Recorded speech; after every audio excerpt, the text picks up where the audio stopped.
అందరికీ నమస్కారం. ముందుగా ఈ వీడియోకి ఒక లైక్ కొట్టి మన ఛానల్ని సబ్స్క్రైబ్ చేసుకోండి.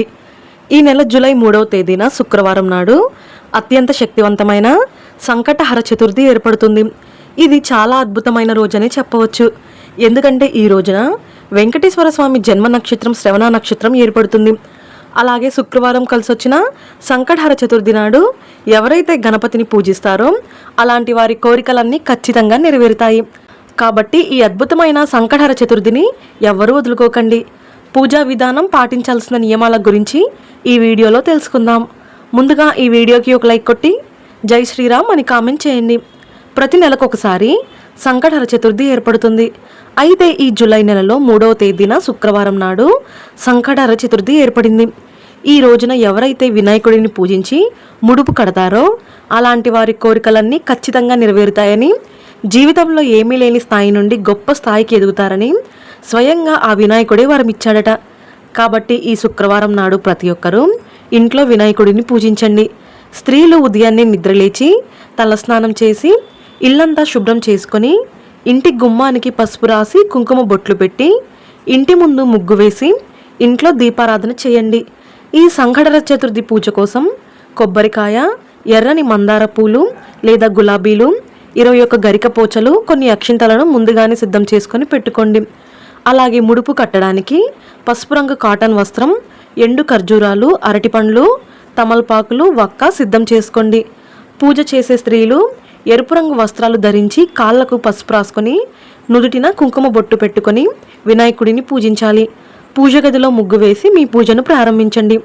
ముందుగా ఒక చిన్న పసుపు గణపతిని తయారు చేయండి.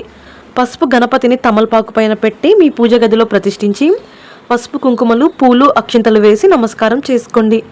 అలాగే మీ పూజ గదిలో ఉన్న గణపతిని మందార పూలతో లేదా ఎర్రని గులాబీ పూలతో అలంకరించండి. ఎర్రని మందార పూలంటే గణపతికి ప్రీతికరమైనవి.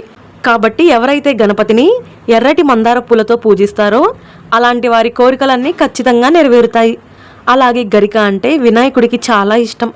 కాబట్టి 11 గరిక పోచలను గణపతి ఫోటో ముందు పెట్టి నమస్కారం చేసుకోండి. మీకు గరిక ఎక్కువగా లభిస్తే గరికమాల తయారు చేసి స్వామివారి ఫోటోకి వేస్తే ఇంకా మంచిది. గణపతి ఫోటో ముందు కొబ్బరి నూనెతో 2 దీపాలు వెలిగించి గణపతికి తాంబూలం సమర్పించి స్వామివారికి ముడుపు కట్టాలి. ముడుపు కట్టే ముందు మీ కోరికలన్నీ గణపతికి చెప్పుకొని మీ కష్టాలన్నీ త్వరగా తీరిపోవాలని, మీ సంకల్పం నెరవేరాలని కోరుకోండి. ముడుపు కట్టడానికి ఒక పసుపు రంగు కాటన్ వస్త్రాన్ని తీసుకోండి. వస్త్రానికి 4 వైపులా పసుపు రాసి కుంకుమ బొట్లు పెట్టి ఆ వస్త్రంలో 3 గుప్పిళ్ళ బియ్యం, 2 ఎండు ఖర్జూరాలు, 2 తమలపాకులు, 2 వక్కలు, 11 రూపాయి బిళ్ళలను దక్షిణగా పెట్టి మీ కోరికను మనసులో తలుచుకుంటూ 3 ముడులు వేసి ముడుపు కట్టండి. ఈ ముడుపును వినాయకుడి ఫోటో ముందు పెట్టండి.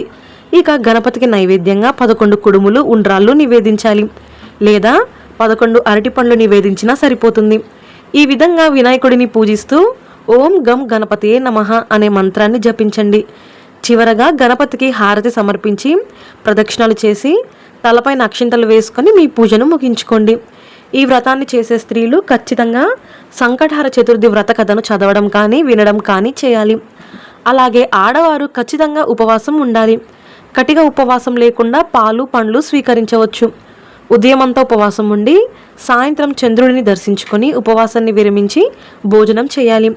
ఈ విధంగా ఉదయాన్నే ఇంట్లో గణపతిని పూజించి మీ దగ్గరలో ఉన్న గణపతి దేవాలయానికి వెళ్ళి గణపతి చుట్టూ 5 ప్రదక్షిణాలు చేసి నమస్కారం చేసుకోండి. ఇక సాయంత్రం 6 దాటిన తర్వాత అంటే సూర్యుడు అస్తమించిన తర్వాత స్త్రీలు మరలా తలస్నానం చేసి పూజ గదిలో గణపతి ముందు దీపం వెలిగించి ఇంటి ముందు కూడా 2 దీపాలు వెలిగించి ఉదయం స్వామివారికి కట్టిన ముడుపును తీయాలి. ముందుగా ముడుపుకు నమస్కారం చేసుకొని ముడుపును ఇప్పతీసి అందులో ఉన్న బియ్యంతో పరమాన్నం తయారు చేసి గణపతికి నివేదన పెట్టాలి. అలాగే ముడుపులో ఉన్న తమలపాకులు, ఎండు ఖర్జూరాలు, వక్కను ప్రసాదంగా స్వీకరించవచ్చు. ముడుపులో పెట్టిన 11 రూపాయి బిళ్ళలను మీ బీరువాలో పెట్టుకోండి.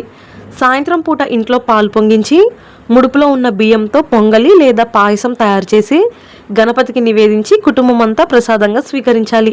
ఈ విధంగా ఇంట్లో పూజ పూర్తి చేసుకొని చంద్రుడిని చూసి నమస్కారం చేసుకొని మీ ఉపవాసాన్ని విరమించి భోజనం చేయండి. ఈ సంకటహర చతుర్థి రోజున చంద్రుడిని చూసి మీ మనసులో ఏదైనా కోరుకుంటే ఖచ్చితంగా మీ కోరికలన్నీ నెరవేరుతాయి.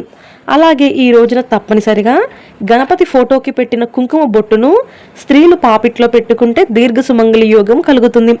ఇలా చేస్తే మీ వ్రతం సంపూర్ణంగా పూర్తవుతుంది. ఇది చాలా శక్తివంతమైన వ్రతం.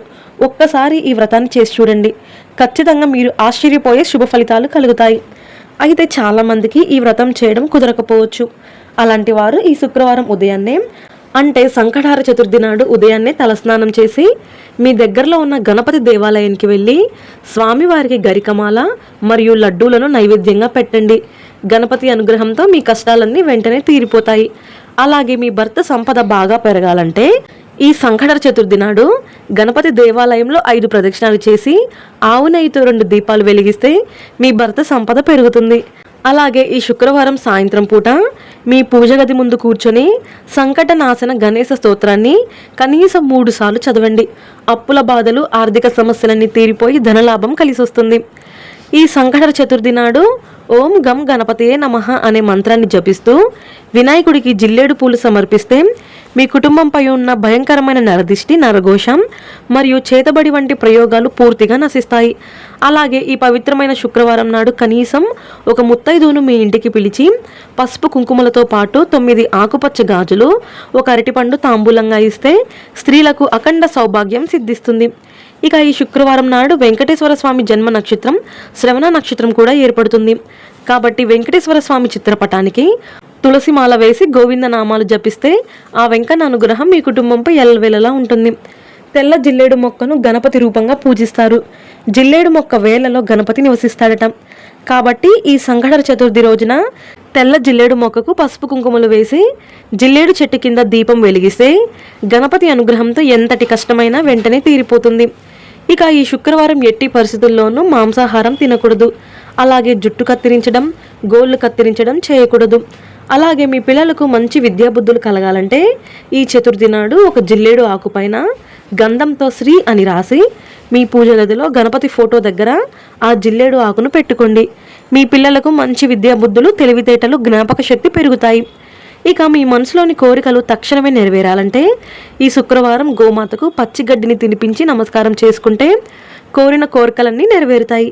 ఇక ఉద్యోగ ప్రయత్నం చేసేవారు ఈ సంకటహర చతుర్థి నాడు గణపతిని గన్నేరు పూలతో పూజిస్తే ఖచ్చితంగా మీరు కోరుకున్న ఉద్యోగం వరిస్తుంది.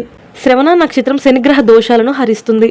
కాబట్టి ఈ శుక్రవారం సాయంత్రం పూట రావి చెట్టు కింద మట్టి ప్రమిదలో నువ్వుల నూనె పోసి నల్ల నువ్వుల మూటతో ఒత్తిలాగా చేసి దీపం వెలిగిస్తే మీ జాతకంలో ఉన్న శని దోషాలు తొలగిపోయి మీరు చేపట్టిన పనులన్నీ ఆటంకాలు లేకుండా పూర్తవుతాయి.